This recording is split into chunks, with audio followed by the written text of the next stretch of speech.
Sino ang mag-ask ng question? Ikaw. Oo. Lapit-lapit ka. Yan. Para malinaw ang ating usapan. Okay. I am Nemesio Reyes Miranda Jr. I am better known as Ne Miranda in the art scene, but people just call me Nemi. So I was born here in Angono, and at the age of 5, I was already engrossed into drawings. So during my elementary years, still drawing was my passion. In fact, teachers would always scold me for not listening because I kept on drawing even during my high school.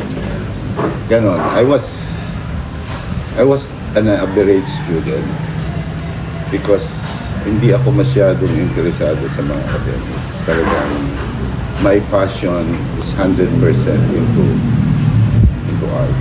No? So I almost did not graduate in high school because binaksak ako ng teacher ko sa physics. Short, nakapasa ako and nakagraduate ako. And I took a fine arts at the University of Santo Tomas.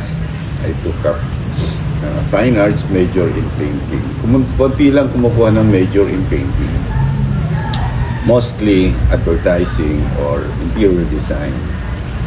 But so yung kumukuha ng painting, talagang kailangan ang passion mo sa art. So strong kasi you have to prepare yourself as a self-employed artist. First 10 years, I was more into sculpture. The biggest work I did during the 70s is the mural of the history of the Philippine Army, ranging about 2 meters by 175 meters. You could imagine a long sculptural mural history of the Philippine Army, 175 meters long. My first painting was back in the 60s. I was still in high school.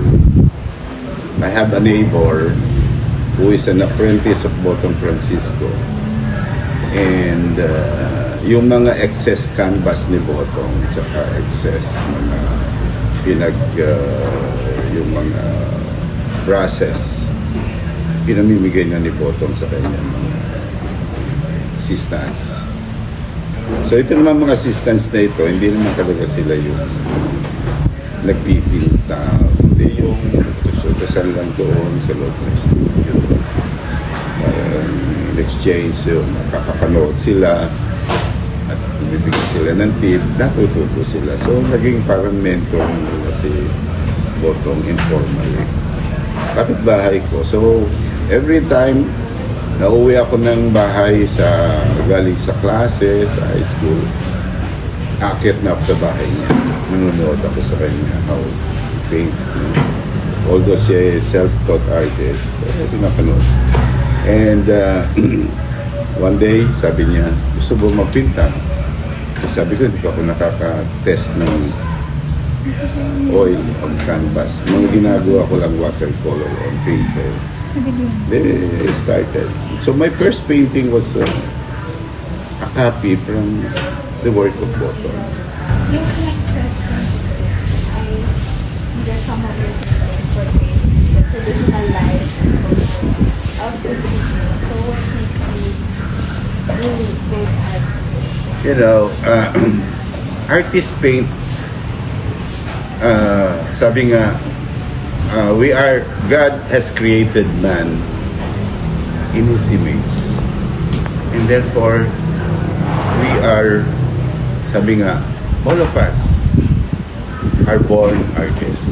One way or another, we can appreciate beautiful things around us.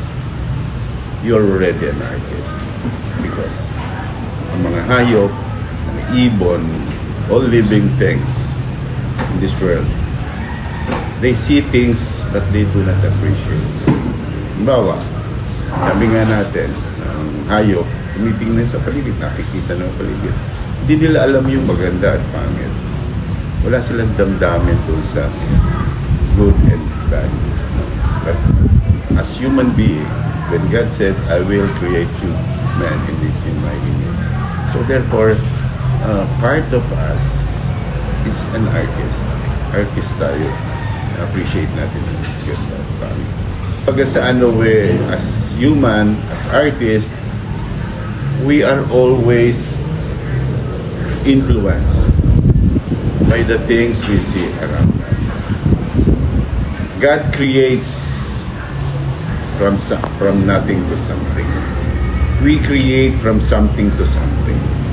Because hindi tayo makakagawa as human being ng mga bagay na hindi natin nakita. Ang pagkakaiba lang, nire-reflect natin lang yung nakita natin na when we created, part of it is our soul already. Regarding naman po sa artworks, sa lahat po ng ginawa pieces, which one do you treasure the most? Was really meaningful? Well, I would kasi siguro masasabi ko I am a visual historian because I paint important historical events that happen in our country. Naging na-document ko ang mga kasaysayan sa ating bansa. Maybe it's one of my mission. In passing this world, in my time, my lifetime, I want to record important historical events that come to our country, at least in my lifetime. Through my own feeling of emotion, gusto kong ipinta ang mga nararamdaman ng mga tao. How I put myself, those people who suffer those catastrophe. So, gumawa ko ng mga ganong painting. Parang iniisip ko, ako kaya yung isa doon sa mga nakaranas. And how I would like to feel, paano ko po-portray yung gano'n. Halimbawa, yung nangyaring Marawi Siege, nabutan nyo na yun. Yung sa Marawi, yung giyera sa Mindanao. No? Yun. Sinuntan ko yung every day ano nangyayari to. So, gumawa ko ng isang series of that. I made a collaboration with the Philippine Army to showcase this work. Pinikot namin yung sa Luzon, Visayas, Mindanao. Some of my paintings are not really meant to sell, but it is important that one day this will be placed in a museum. Kasi sino naman ang bibili ng painting na giyera, di ba? You will not want to put up a painting in your home na ang mga tragic ang subject. But it's not all about money. I paint to record an important historical event. Being a painter, a sculptor, or an artist for that matter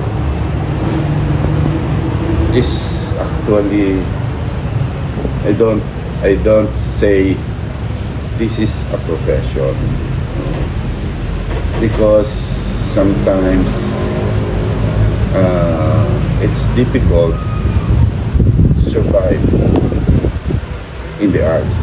Diba, sabihin ko sa iyo, no, okay, gusto kong maging artist, so you paint, but there is no assurance that what you paint will become a money tomorrow, no?